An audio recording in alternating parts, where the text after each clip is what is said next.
പുതിയ മന്ത്രിമാരുടെ സത്യപ്രതിജ്ഞാ ചടങ്ങിലെ രാഷ്ട്രീയ കൗതുകത്തിന് ഏവരും കാത്തിരുന്നു. കൊടുമ്പിരി കൊണ്ട പിണക്കത്തിനിടയിൽ മുഖ്യമന്ത്രിയും ഗവർണറും ഒരേ വേദിയിലെത്തുന്നു. ചടങ്ങിന് 5 മിനിറ്റ് മുമ്പ് മുഖ്യമന്ത്രി രാജ്ഭവനിലെത്തി. കൃത്യം 4 മണിക്ക് ഗവർണർ സത്യപ്രതിജ്ഞാവേദിയിൽ.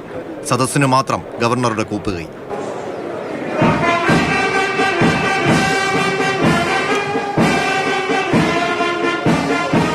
തൊട്ടടുത്ത ഇരിപ്പിടത്തിൽ മുഖ്യമന്ത്രി പിണറായി വിജയൻ ഇരുന്നെങ്കിലും ഗവർണർ ആരിഫ് മുഹമ്മദ് ഖാൻ ആ ഭാഗത്തേക്ക് നോക്കിയതേയില്ല.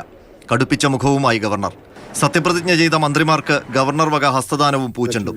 ഗവർണർക്ക് മുന്നിലൂടെ മുഖ്യമന്ത്രി മന്ത്രിമാരെ അഭിവാദ്യം ചെയ്തപ്പോഴും ആരിഫ് മുഹമ്മദ് ഖാന് അയവില്ല. ചടങ്ങ് കഴിഞ്ഞുടൻ ഗവർണർ വേദി വിട്ടു. തൊട്ടുമുന്നിലൂടെ പോയിട്ടും മുഖ്യമന്ത്രിയെ മൈൻഡ് ചെയ്യാതെ. ഗവർണർ സർക്കാർ പോര് അതിരൂക്ഷമെന്ന് വ്യക്തമാക്കുന്നതായിരുന്നു ഇരുവരുടെയും ശരീരഭാഷ. പിന്നാലെ ചായസൽക്കാരം ബഹിഷ്കരിച്ച് മുഖ്യമന്ത്രിയും 18 മന്ത്രിമാരും രാജ്ഭവനിൽ നിന്നും മടങ്ങി. AK ശശീന്ദ്രനും പുതിയ 2 മന്ത്രിമാരും മാത്രമാണ് സൽക്കാരത്തിൽ പങ്കെടുത്തത്. അവർ തിരക്കുള്ളതുകൊണ്ട് പോയതായിരിക്കും. അദ്ദേഹം നേരത്തെ അങ്ങ് പോയി. നമ്മൾ പങ്കെടുത്തു, ഞാൻ പങ്കെടുത്തു, പിന്നെ എല്ലാവരും വന്നവരെല്ലാം പങ്കെടുത്തല്ലോ. അതൊക്കെ അങ്ങ് തീരും. ഇതൊക്കെ സ്ഥിരമായ ഒരു പ്രശ്നമൊന്നുമല്ല. എൻ്റെ അച്ഛൻ പറയുന്ന ഒരു പഴയ വാക്കുണ്ട്, സ്ഥിരമായ ശത്രുവും സ്ഥിരമായ മിത്രവും രാഷ്ട്രീയത്തിലില്ല എന്ന് പറയും. അത് ആ ഫോർമുല എടുത്താൽ മതി. അതേസമയം ആരിഫ് മുഹമ്മദ് ഖാനെതിരെ കേരളം വീണ്ടും സുപ്രീം കോടതിയെ സമീപിച്ചു.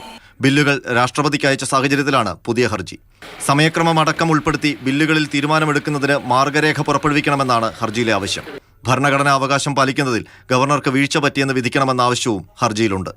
മാതൃഭൂമി ന്യൂസ്, തിരുവനന്തപുരം.